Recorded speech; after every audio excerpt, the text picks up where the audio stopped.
Hello friends, ഞാൻ ഇന്ന് വന്നിട്ടുള്ളത് ഒരു സ്പെഷ്യൽ റൈസിൻ്റെ റെസിപ്പി ആയിട്ടാണ് കേട്ടോ. അറബിക് ബുഖാരി റൈസാണ് തയ്യാറാക്കണത്. അപ്പോൾ നമുക്ക് ഇത് വളരെ സിമ്പിളായിട്ട് നമുക്ക് വീട്ടിലൊക്കെ തന്നെ തയ്യാറാക്കി എടുക്കാൻ പറ്റും.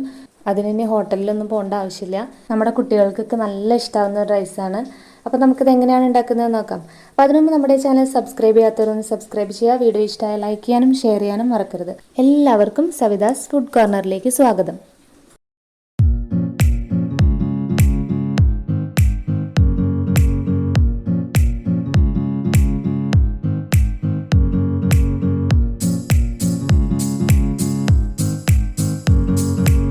അപ്പോൾ അതിനായിട്ട് ആദ്യം തന്നെ ഞാൻ സെല്ലയുടെ വൈറ്റ് ബാസ്മതി റൈസാണ് എടുത്തിട്ടുള്ളത്.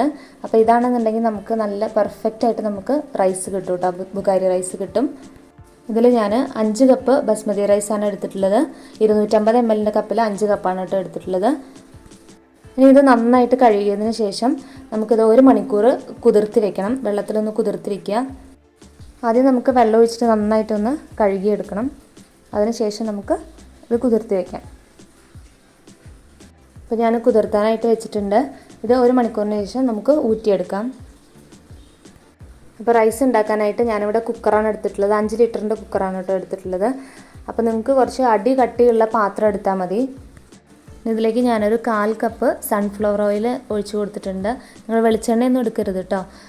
അപ്പോൾ എണ്ണയൊക്കെ നന്നായിട്ട് ചൂടായി വന്നിട്ടുണ്ട്. അതിലേക്ക് ഞാനൊരു വലിയ ക്യാരറ്റ് നീളത്തിലരിഞ്ഞത് ചേർത്ത് കൊടുത്തിട്ട്, ഈ ക്യാരറ്റ് ഒന്ന് വറുത്തെടുക്കണം നമുക്ക്. അപ്പോൾ അതിനായിട്ട് ഞാൻ ഇതിലേക്ക് ചേർത്ത് കൊടുത്തിട്ടുണ്ട്. നമുക്ക് നന്നായിട്ടൊന്ന് വറുത്തെടുക്കാം. ഇത് നമുക്കൊന്ന് ഗാർണിഷ് ചെയ്തെടുക്കാൻ വേണ്ടിയിട്ടാണ്. ക്യാരറ്റ് ഇതുപോലെ ഒന്ന് ഫ്രൈ ആയി കഴിഞ്ഞാൽ അതിലേക്ക് ഞാൻ 1/4 കപ്പ് മുന്തിരിയാണ് ഇട്ട് കൊടുക്കേണ്ടത്. കറുത്ത മുന്തിരിയാണ് കേട്ടോ ഞാൻ ഇട്ട് കൊടുത്തിട്ടുള്ളത്. ഇത് കുരുള്ള മുന്തിരിയാണ്, ഉള്ളിൽ കുരു ഉണ്ടാവും. ആ മുന്തിരിയാണ് എടുത്തിട്ടുള്ളത്. നിങ്ങൾക്ക് വേണമെങ്കിൽ സാധാ ഉണക്കമുന്തിരി എടുക്കാം. ഇപ്പോൾ മുന്തിരിയും ക്യാരറ്റൊക്കെ നന്നായിട്ട് ഫ്രൈ ആയി വന്നിട്ടുണ്ട്. ഇനി നമുക്കിത് കോരി മാറ്റാം. ഒരു പാത്രത്തിലേക്ക് മുഴുവനായിട്ടും കോരി മാറ്റാം.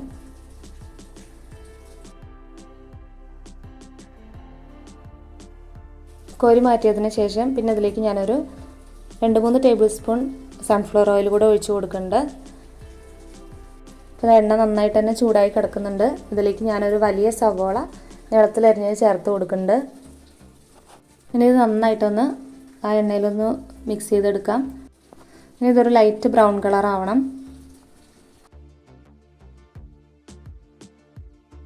ഇപ്പോൾ സവോളയൊക്കെ നല്ലൊരു ലൈറ്റ് ബ്രൗൺ കളറായി വന്നിട്ടുണ്ട്. ഇതിലേക്ക് ഞാൻ 2 വലിയ ക്യാരറ്റ് ഗ്രേറ്റ് ചെയ്തതാണ് ചേർത്ത് കൊടുക്കുന്നത്. നിങ്ങൾക്ക് വേണമെന്നുണ്ടെങ്കിൽ നമ്മൾ നേരത്തെ നീളത്തിലരിഞ്ഞില്ലേ അതുപോലെയും ചേർത്ത് കൊടുക്കാം. ഞാനിപ്പോൾ പെട്ടെന്ന് ആയി കിട്ടാൻ വേണ്ടിയിട്ട് ഇത് അതുപോലെ ഒന്ന് ഗ്രേറ്റ് ചെയ്തിട്ടാണ് ചേർത്ത് കൊടുക്കുന്നത്. ഇനി നന്നായിട്ടൊന്ന് മിക്സ് ചെയ്തെടുക്കാം. ക്യാരറ്റൊക്കെ നന്നായിട്ട് മിക്സ് ചെയ്തെടുത്തിട്ടുണ്ട്. ഇതിലേക്ക് സ്പൈസസ് ചേർത്ത് കൊടുക്കാം. 2 കഷ്ണം പട്ട, 7 ഗ്രാമ്പു, 6 ഏലക്കായ ഇത് ചേർത്ത് കൊടുക്കാം. നിങ്ങൾക്ക് സ്പൈസസ് കൂടുതൽ ഇഷ്ടമാണെന്നുണ്ടെങ്കിൽ കുറച്ചും കൂടിയൊക്കെ ചേർത്ത് കൊടുക്കാം. പക്ഷേ ഇതിലേക്ക് അധികം ആവശ്യമില്ല കേട്ടോ, ഇത്രേ ആവശ്യമുള്ളൂ.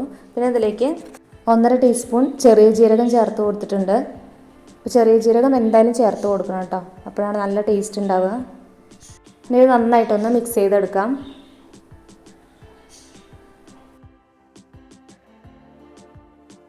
അപ്പോൾ ഇതാ ക്യാരറ്റൊക്കെ നന്നായിട്ട് തന്നെ ഒന്ന് ഫ്രൈ ആയി വന്നിട്ടുണ്ട്. ഇനി ഇതിലേക്ക് നമ്മൾ ടൊമാറ്റോ സോസാണ് ചേർത്ത് കൊടുക്കുന്നത്. 3 ടേബിൾ സ്പൂൺ ടൊമാറ്റോ സോസാണ് എടുത്തിട്ടുള്ളത്. ഇനി അത് ചേർത്ത് കൊടുക്കുക. എന്നിട്ട് നന്നായിട്ടൊന്ന് മിക്സ് ചെയ്ത് കൊടുക്കാം.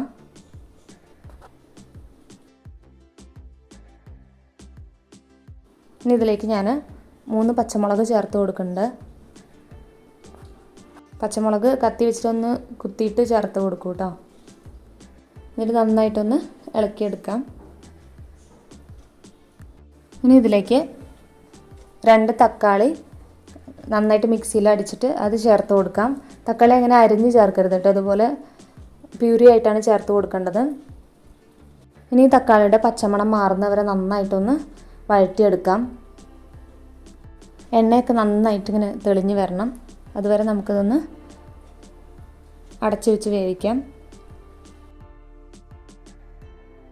അപ്പോൾ തക്കാളിയുടെ പച്ചമണമൊക്കെ നന്നായിട്ട് പോയിട്ടുണ്ട്. എണ്ണയൊക്കെ നന്നായി തെളിഞ്ഞ് വന്നിട്ടുണ്ട്. കുക്കർ അടച്ചു വെച്ചാൽ ഞാൻ ഇടയ്ക്കിടയ്ക്ക് ഇളക്കി കൊടുത്തിരുന്നു കേട്ടോ. ഇനി ഇതിലേക്ക് അരി വേവാൻ ആവശ്യമായിട്ടുള്ള വെള്ളം ഒഴിച്ചു കൊടുക്കാം. ചൂടുവെള്ളമാണ് ഒഴിച്ച് കൊടുക്കുന്നത്. ഞാനിവിടെ 5 കപ്പ് അരിക്ക് 7.25 കപ്പ് വെള്ളമാണ് എടുത്തിട്ടുള്ളത്. 1 കപ്പ് ബസ്മതി റൈസിന് 1.25 കപ്പ് വെള്ളമാണ് വേണ്ടത്. ആ ഒരു അളവിലാണ് ഞാൻ എടുത്തിട്ടുള്ളത്. ഇനി ഇതിലേക്ക് ഞാൻ മാഗിയുടെ ചിക്കൻ സ്റ്റോക്കിൻ്റെ ക്യൂബാണ് ചേർത്ത് കൊടുക്കുന്നത്. ഇതിൽ നമുക്ക് രണ്ട് ക്യൂബ് ഉണ്ടാവും. ഇതിൽ 1 മാത്രമാണ് ഞാനിപ്പോൾ ചേർത്ത് കൊടുക്കുന്നത്. ഒരുപാട് ചേർത്ത് കഴിഞ്ഞാൽ അതിൻ്റെ ടേസ്റ്റൊക്കെ മാറും കേട്ടോ. അപ്പോൾ ഈ ഒരൊറ്റ ഒന്ന് ചേർത്ത് കൊടുത്താൽ മതി. കണ്ടില്ലേ എങ്ങനെയാണ് ഉണ്ടാവുക. ഇത് നന്നായിട്ടൊന്ന് പൊടിച്ചിട്ട് ഇതിലേക്ക് ചേർത്ത് കൊടുക്കാം. ഇതുപോലെ ഒന്ന് പൊടിച്ച് ചേർത്ത് കൊടുക്കുന്നുണ്ട്. അപ്പോൾ ഒരു നല്ലൊരു ഫ്ലേവറാണ് കേട്ടോ അതിന്. ഇനി ഇത് നന്നായിട്ടൊന്ന് മിക്സ് ചെയ്തെടുക്കാം. ഇനി നമുക്ക് റൈസിലേക്ക് ആവശ്യത്തിനുള്ള ഉപ്പ് ചേർത്ത് കൊടുക്കാം. ഉപ്പ് കുറച്ചൊന്ന് മുന്നിട്ട് നിൽക്കണം. അപ്പോഴാണ് നമുക്ക് ആ റൈസിലൊക്കെ പിടിക്കുമ്പോൾ നമുക്ക് കറക്റ്റായിട്ട് കിട്ടും. ഇനി ഇത് നന്നായിട്ടൊന്ന് മിക്സ് ചെയ്ത് കൊടുക്കാം. ഇത് വെള്ളമൊക്കെ നന്നായിട്ട് തിളച്ച് വന്നിട്ടുണ്ട്. ഇനി ഇതിലേക്ക് നമുക്ക് 1 മണിക്കൂർ കുതിർത്ത് ഊറ്റി വെച്ച ബസ്മതി റൈസ് ചേർത്ത് കൊടുക്കാം.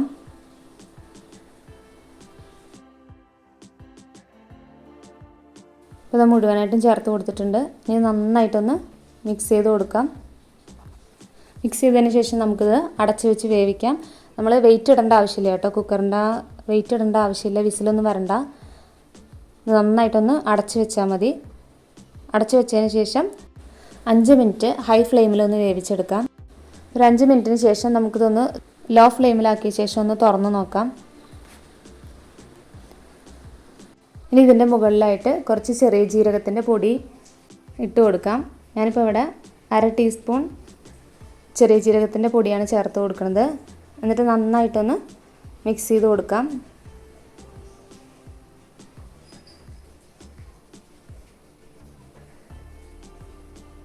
മിക്സ് ചെയ്തതിന് ശേഷം ഇതുപോലെ ചെറുതായിട്ടൊന്നിങ്ങനെ ഹോൾസ് പോലെ ഇങ്ങനെ ഇട്ട് കൊടുക്കാം.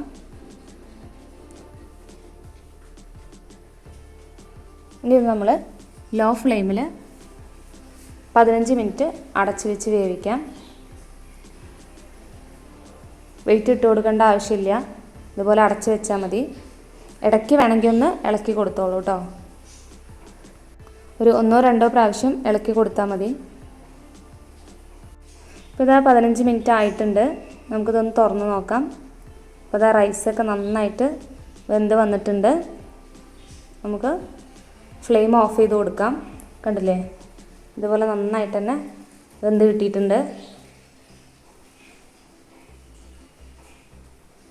ഇപ്പോൾ നമ്മുടെ കറി റൈസ് റെഡി ആയിട്ടുണ്ട്. ഇനി ഇത് ഒരു 15 മിനിറ്റോളം ഇങ്ങനെ തന്നെ ഒന്ന് അടച്ച് വയ്ക്കുക. അതിനുശേഷം സെർവ് ചെയ്താൽ മതി. സെർവ് ചെയ്യുന്ന സമയത്ത് നമ്മൾ നേരത്തെ വറുത്ത് മാറ്റി വെച്ച് ക്യാരറ്റും മുന്തിരിയൊക്കെ നമുക്ക് അതിൻ്റെ മുകളിലായിട്ട് ഇട്ട് കൊടുക്കാം. അപ്പോൾ ഇതാ നമ്മുടെ ടേസ്റ്റി ആയിട്ടുള്ള ബുഗാരി റൈസ് ഇവിടെ റെഡി ആയിട്ടുണ്ട്. അപ്പോൾ വളരെ സിമ്പിളാണ് ഉണ്ടാക്കാനായിട്ട്. അപ്പോൾ എല്ലാവരും ട്രൈ ചെയ്ത് നോക്കുക. നമ്മുടെ വീഡിയോ ഇഷ്ടമായി എന്ന് വിചാരിക്കുന്നു. വീഡിയോ ഇഷ്ടമായ ചാനൽ സബ്സ്ക്രൈബ് ചെയ്യാനും ലൈക്ക് ചെയ്യാനും ഷെയർ ചെയ്യാനും മറക്കരുത്. അടുത്ത നല്ലൊരു വീഡിയോ ആയിട്ട് വരുന്നവരേക്കും ബൈ ബൈ. Thank you.